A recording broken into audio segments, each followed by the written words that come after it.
Hello, Stephen Koukoulas here, Economist in residence at Zagga, and wow, what a month it's been in terms of economics, economic policy and politics. So let's get through the update on where we're at.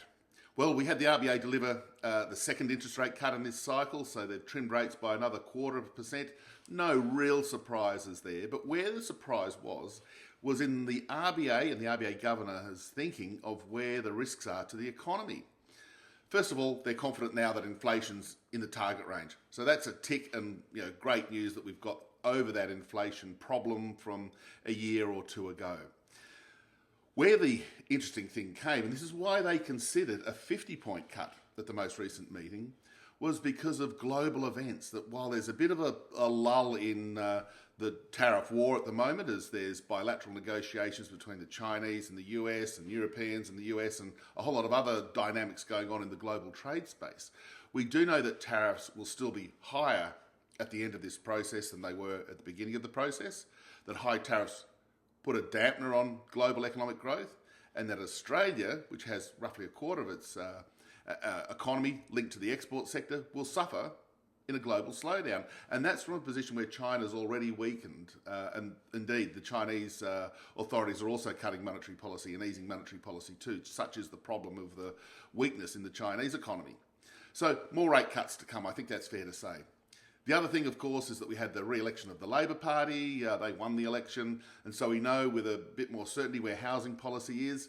They're going to continue to try to implement that strategy of getting 1.2 new dwellings built in the next 5 years. It's still a very, very ambitious target, don't get me wrong. But they're still going to be trying to achieve something close to that in any event, which means more social and affordable housing. There's going to be the 5% guarantee on loan mortgage insurance for people buying their first home. And they're still trying to convince councils and others to sort of fast track rezoning so we can get properties built in areas where people want to live. So we'll see how that goes.